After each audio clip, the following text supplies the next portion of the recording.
সবাইকে নতুন ভিডিওতে স্বাগতম। আজকে আমরা এই লোগোটি ডিজাইন করব অ্যাডোবি ইলাস্ট্রেটর CX6 ব্যবহার করে। আপনি ইলাস্ট্রেটরের যে কোনো ভার্সনই ব্যবহার করেন না কেন, সবগুলো ভার্সনের টুলস কিন্তু অলমোস্ট একই রকম। তো চলুন আজকে আমরা এই লোগোটি একদম সহজভাবে ডিজাইন করা শিখি। তো ভিডিও শুরু করার আগে একটা রিকোয়েস্ট, যদি আপনি এই চ্যানেলটিতে নতুন হয়ে থাকেন একটু কষ্ট করে এখনই সাবস্ক্রাইব করে দিবেন। তো এখান থেকে আমি প্রথমেই ইলিপস টুল নিব এবং শিফট এবং ওয়াল্টার চেপে একটি ইলিপস টুল আঁকবো। দেন এটিকে আমরা সিলেক্ট করে আমাদের যে কাঙ্ক্ষিত কালারটি রয়েছে আমরা সেই কালারটি অ্যাপ্লাই করে দিচ্ছি অরেঞ্জ কালার। দেন আমরা এটি আবারও সিলেক্ট করে আমরা এখানে এডিটে গিয়ে কপি করব। তারপর আবারও এডিটে গিয়ে পেস্ট ইন ব্যাক করতে পারি আমরা। তো এটি কিন্তু আমাদের কপি হয়ে একটি পিছনে আছে। তারপর আমরা শিফট এবং ওয়াল্টার চেপে এটি একটু ছোট বড় করে নিব। তো এটি আমি একটু ছোট করে নিচ্ছি। তো দেখতে পাচ্ছেন আমাদের পিছনেরটি কিন্তু অলরেডি বড় হয়ে গেছে, আর উপরে যেটি ছিল সেটি কিন্তু এখন দেখা যাচ্ছে। তো এটিকে যদি এখন আমরা কালার চেঞ্জ করি, এখান থেকে আমি গ্রেডিয়েন্ট কালারটি অ্যাপ্লাই করতেছি। তো কালার বারে কিন্তু ডবল ক্লিক করলেই কালারের অপশন বের হবে, সেখান থেকে আপনি ইচ্ছামতো কালার দিতে পারবেন। তো এখান থেকে আমি রেড কালারটি দিব। দেখতে পাচ্ছেন যে আমাদের যে লোগোটির মেইন যে শেপ সেটি কিন্তু অলমোস্ট চলে আসছে। তো এখন আমাদের কাজ রয়েছে পিছনে যে কালো স্ট্রোক রয়েছে সেটি আমরা আঁকবো। তো এর জন্য আমরা পিছনেরটি সিলেক্ট করব প্রথমে। তো এটি সিলেক্ট করে আমরা জাস্ট এখান থেকে স্ট্রোক একটু বাড়িয়ে দিব। তো অবশ্যই স্ট্রোকের কালার ছিল ব্ল্যাক, আমরা এখানে ব্ল্যাক দিয়ে দিচ্ছি। দেন আমরা এই প্রথমটি একটু ডান দিকে চাপিয়ে দিচ্ছি। তো এরপরে কিন্তু আমাদের এই শেপটি তৈরি হয়ে গিয়েছে।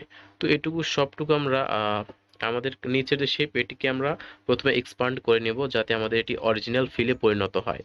তো এটি কিন্তু আমাদের এখন কাজ শেষ, এটিকে আমরা গ্রুপ করে রেখে দিলাম। এখন আমাদের কাজ হচ্ছে, দেখতে পাচ্ছেন এখানে মাউন্ট রয়েছে।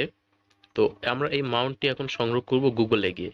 তো গুগলে এসে এখানে আমরা সিম্পলি টাইপ করতে পারি মাউন্ট ভেক্টর বা মাউন্ট পিএনজি, এরকম কিছু লিখলেই কিন্তু এখানে অনেক ধরনের মাউন্ট চলে আসবে, সেখান থেকে আপনি আপনার পছন্দ মতো নিতে পারবেন।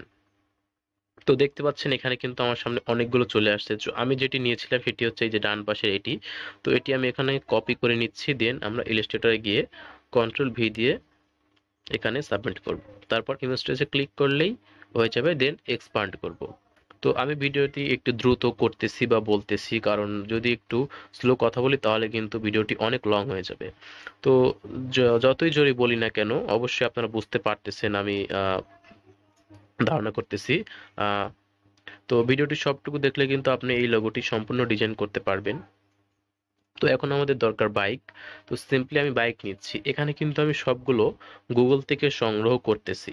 আপনি যখন আপনার ক্লায়েন্টের কাজ করবেন বা আপনার বায়ারের কাজ করবেন, আপনাকে কিন্তু সেই বায়ার সমস্ত রিকোয়ারমেন্ট কিন্তু আপনাকে দিয়ে দিবে। এই যে বাইক এবং মাউন্ট যা যা অ্যাড করতে হবে সবগুলো কিন্তু আপনাকে দিয়ে দিবে, আপনি শুধু সেখান থেকে নিয়ে ব্যবহার করবেন। এখানে আমি গুগল থেকে নিচ্ছি জাস্ট আপনাদের দেখানোর জন্য। তো আমরা যেই ব্যাগটি ইউজ করেছিলাম হুবহু সেই ব্যাগটি এখন খুঁজে পাইনি, তো আমি এই ব্যাগটি নিয়ে এসেছি। আমরা এই ব্যাগটি অ্যাড করে এই ডিজাইনটি কমপ্লিট করব। তো সিম্পলি আমি ইমেজ ট্রেস করে নিচ্ছি, দেন এক্সপান্ড করব। তারপর আনগ্রুপ করে এটিকে মুছে দেব। তো এই সিম্পল কাজগুলো কিন্তু যারা আমার ভিডিওগুলো নিয়মিত দেখেছেন কিছু আগের ভিডিও, তারা কিন্তু এই কাজগুলো সিম্পলি করতে পারবেন। তো এটিকে আমি এখানে রিফ্লেক্ট করে নিচ্ছি খুব সহজেই। দেন এটিকে আমি মাউস ড্র্যাগ নিয়ে এখানে বসিয়ে দিব। তো খুব সহজেই কিন্তু আপনারা এই ধরনের লোগো ডিজাইন করতে পারবেন অ্যাডোবি ইলাস্ট্রেটর দিয়ে। এছাড়া আপনারা কি ধরনের ভিডিও চাচ্ছেন গ্রাফিক ডিজাইন রিলেটেড, অবশ্যই আমাকে কমেন্ট করে মতামত জানাবেন। আর একটা কথা, অবশ্যই একটু কষ্ট করে সাবস্ক্রাইব করে দিবেন, কারণ আমার এই চ্যানেলটি কিন্তু একদম ছোট। আপনারা যদি সাপোর্ট করেন তাহলে কিন্তু চ্যানেলটি আস্তে আস্তে বড় হয়ে যাবে। আর আমিও চেষ্টা করি আপনাদের সামনে একদম সহজভাবে ভিডিও উপস্থাপন করার। তো এখানে আমাদের যে রেস বাইক এটার এখানে যে শেপ সেটির জন্য আমরা রেক্ট্যাঙ্গেল টুল ইউজ করব। তো এখানে আমি একটি বর্গক্ষেত্রের মতো রেক্ট্যাঙ্গেল তৈরি করে নিচ্ছি। দেন এটিকে আমরা ব্ল্যাক কালার দিব। তো এই কাজগুলো কিন্তু একদম সহজ।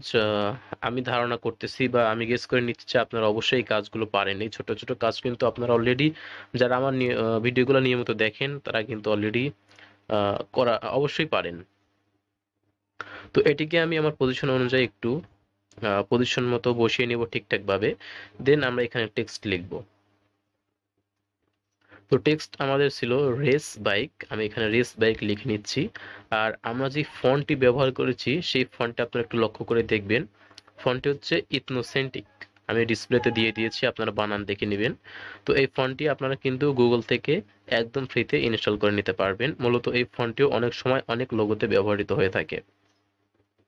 তো এখান থেকে আমি এটি অরেঞ্জ কালার করে দিয়েছি, তারপর আমরা অ্যাডজাস্ট করে নিব। তো আমাদের দেখতে পাচ্ছেন লোগোটি কিন্তু অলমোস্ট কমপ্লিট। এখানে অল্প কিছু কাজ বাকি রয়েছে, যেমন এখানে রেস বাইকের নিচে কিন্তু সাদা অংশ রয়েছে, মানে সাদা আরেকটি আছে, এখান থেকে আমরা কপি করে নিয়েছি, কপি করে আমরা নিচে পেস্ট করেছি। তো দেখতে পাচ্ছেন এখানে কিন্তু পেছনে আমাদের সাদা হয়ে গিয়েছে। তারপরে এই যে আমরা রেক্টেঙ্গেল টুল নিয়েছিলাম, সেইখানে দেখতে পাচ্ছেন যে আমাদের কাজ একটু বাকি আছে। তো সেটি আমরা এখন, আশা করছি আপনাদের ভিডিওটি ভালো লাগছে। যদি ভালো লাগে অবশ্যই সাবস্ক্রাইব করবেন, লাইক দিবেন এবং কমেন্টে আপনার মতামত জানাতে ভুলবেন না। অবশ্যই কমেন্টে আপনার মতামত জানালে আমি খুব খুশি হব যে আপনারা কি ধরনের ভিডিও চাচ্ছেন। তো অবশ্যই আপনার ইলাস্ট্রেটরে এই লোগোটি হুবহু ডিজাইন করার চেষ্টা করুন। যদি পারেন তাহলে মনে করবেন আপনার ভিডিও দেখা সার্থক। ধন্যবাদ সবাইকে। আজকের মতো ভিডিও এখানেই শেষ।